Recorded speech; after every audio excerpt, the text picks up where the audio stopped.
As I look around this room, I can't help but feel excited. I'm excited for each of the students at this high school because you are entering into the most amazing part of your life. You have so much to look forward to.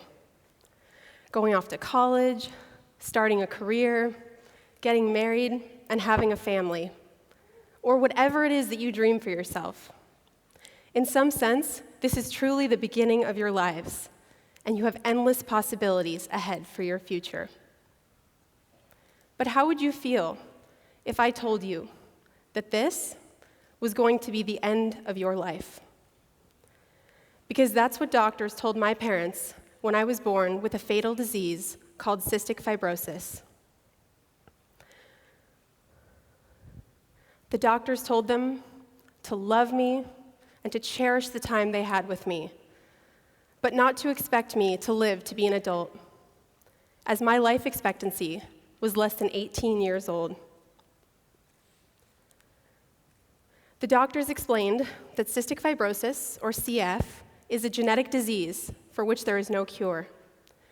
That CF causes the body to produce abnormally thick, sticky mucus, which harbors bacteria, causes chronic lung and sinus infections, makes breathing very difficult, and eventually leads to lung failure.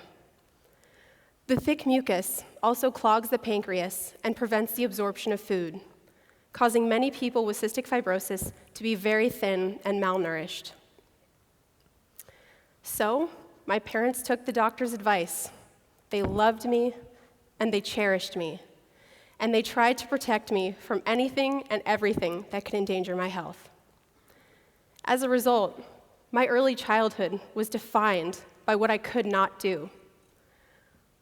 I could not go outside and play with my friends because I had to sit and take breathing treatments for hours each day. I could not go to a friend's birthday party because someone else at the party had a cold, and it was too dangerous for me to risk getting sick. I was the only student in the entire 5th grade who couldn't go away to science camp. It was simply too difficult to do my medical regimen away from home. And no matter how much I ate, I could not absorb my food properly or gain weight, and was extremely thin. So the kids at school would tease me constantly. Of course, now that I'm older, people don't tease me. They envy me, because I can eat whatever I want and as much as I want, and I won't gain weight.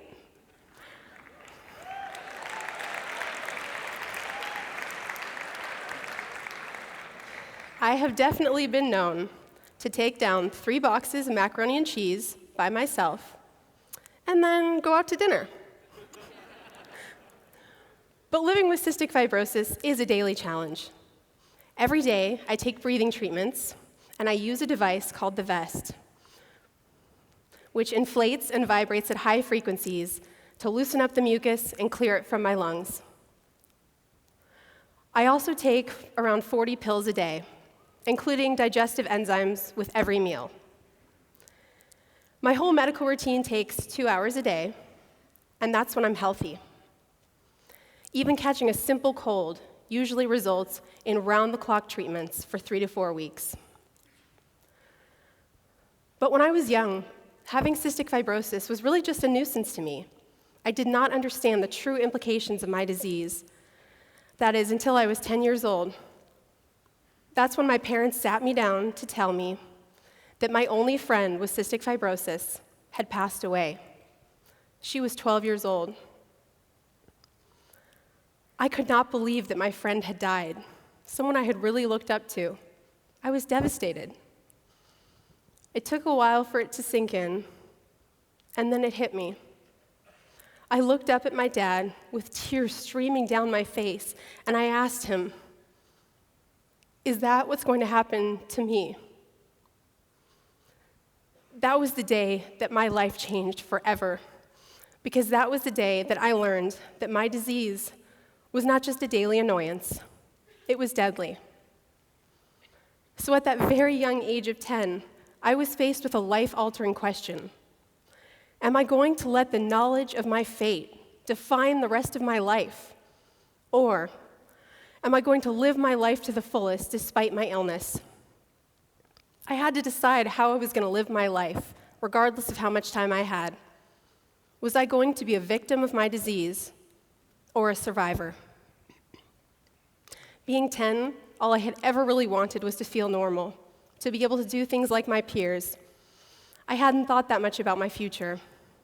But one thing I knew for sure is that I wanted to travel, to see the world. And specifically, I wanted to live abroad in a foreign country, my favorite country, Australia. That was my dream.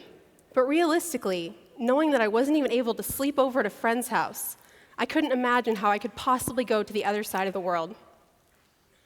But living in Australia was just one of the many things that I wanted to do. Above all, I wanted my life to be meaningful. I grew up living a different life than my peers. While my friends were worrying about what dresses they were going to wear to prom, I was wondering, would I live long enough to attend my prom? While my friends were enjoying their winter break vacations from school, I was enduring my yearly hospitalizations, hooked up to IVs, and having round-the-clock respiratory therapy. And after high school, as my peers began to lose touch with their friends, I was physically losing many of my CF friends to this disease. You see, the hardest part about having cystic fibrosis is not the hospitalizations or the surgeries. It's not the nights of endless coughing or even the struggle to breathe. The hardest part about having cystic fibrosis is having watched some of my dearest friends suffer and lose their lives to this disease. Seeing this, it would have been really easy for me to give up on my dreams and give in to my fate. And there were times when I almost did. Times when I felt so defeated that I could not imagine accomplishing my goals. It felt hopeless. What was the use in planning for a future that my doctor said I would never have? Have you ever wanted to give up on something because you felt or were told that it was useless to try? I have learned in my life that how you respond to those perceived limitations will dramatically impact your future. Maybe it's because of my situation, but I hate being told that I can't do something. In fact, the easiest way to motivate me to do something is to tell me that I can't do it because I have CF. One of my favorite sayings is by James Dean: "Dream as if you will live forever, and live as if you will die today." I decided to take his advice, and along the way, I learned that many of my limitations were perceived, not real. Regardless of the challenges that I have faced in my life, I am so grateful for the life I have lived, and unbelievably grateful to all the people who have gotten me to the point where I am today. My life has been filled with wonderful memories, with love and happiness, accomplishments and milestones. I probably missed more days of high school than I attended, but I graduated with a 3.9 GPA and got into almost every college to which I applied.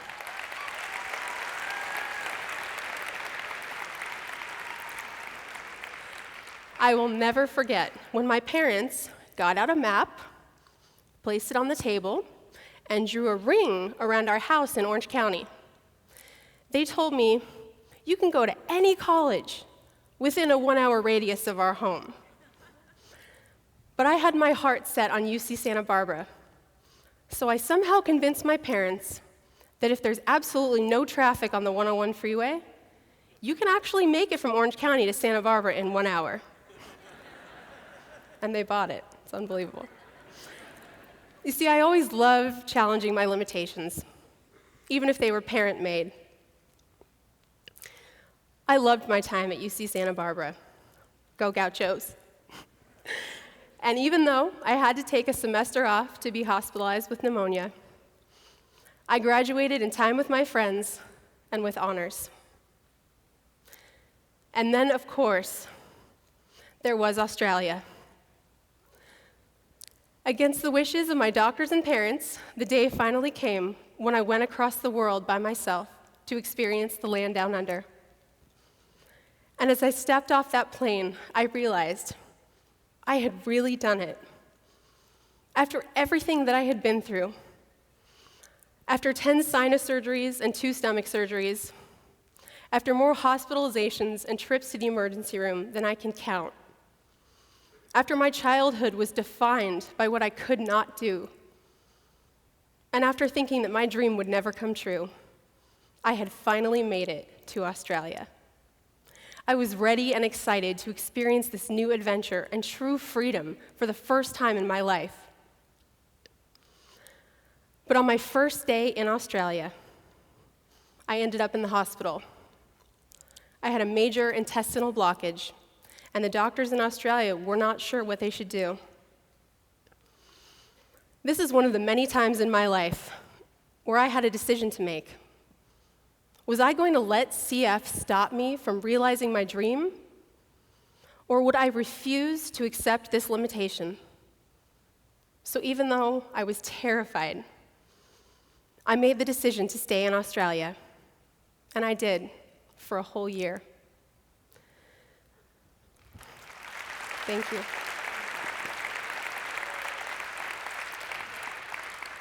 Traveling with cystic fibrosis can be very challenging, especially overseas. My treatment machine broke the very first time I plugged it into the foreign outlet, and my replacement treatment machine set off the fire alarm in my hostel. And as the Australian firemen burst into my room to put out a fire, I had to charm my way out of a $500 fine. But that's one of the stories I really can't complain too much about, because after all, how often are hot Australian firemen in your room?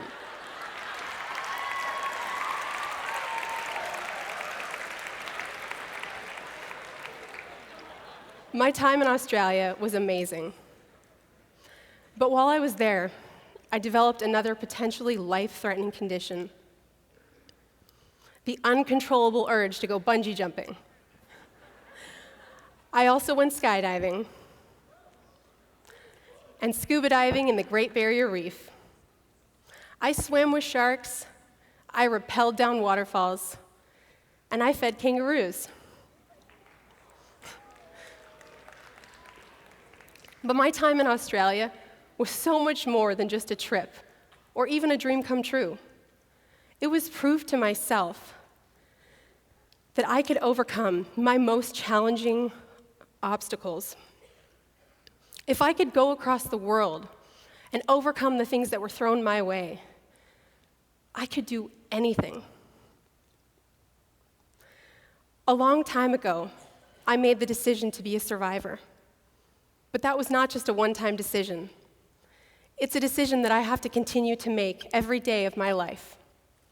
But more than just being a survivor, I want to do everything that I possibly can to help others with this disease. So I got involved with the Cystic Fibrosis Foundation. And when I was 14 years old, I began fundraising and speaking at events. And over the past 13 years, I have helped to raise awareness and millions of dollars towards medical research for a much-needed cure. I have lobbied at the state capitol, speaking to legislators about important healthcare reform. I was an employee at the Cystic Fibrosis Foundation for several years, and I now work as a patient advocate at a specialty pharmacy, helping others with CF to navigate this difficult disease. And then, this past year, one of the most significant things happened in my life that made me realize that I'm achieving my ultimate goal: to live a meaningful life, both despite CF and because of it. That's when my family and I were flown out to Washington, D.C. to attend a national cystic fibrosis conference. And in front of 600 of cystic fibrosis' biggest supporters, I was presented with the Alex Award.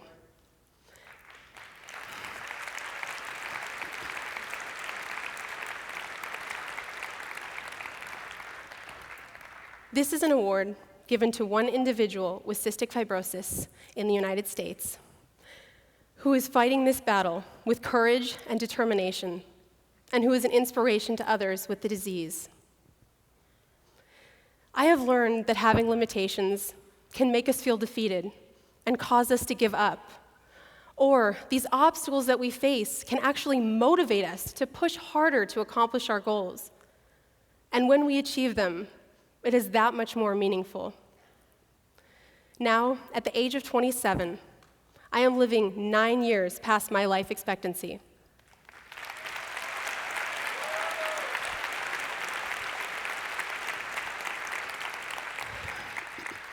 And thanks to the incredible progress in cystic fibrosis research during my lifetime, I now have hope for a real future, one where I can fulfill all of my dreams. We are not there yet, but for the first time in my life, I can truly imagine it. What I can't imagine is what my life would have been like if I had given up. If I had let my perceived limitations become my reality. For those of you in high school, this is the beginning of your lives. A life that you can build as you want it to be. So here is my challenge that I want to leave you with today. Don't let your limitations, both real or perceived, limit your dreams. Determine how to overcome your challenges and create the life that you want and deserve. Thank you.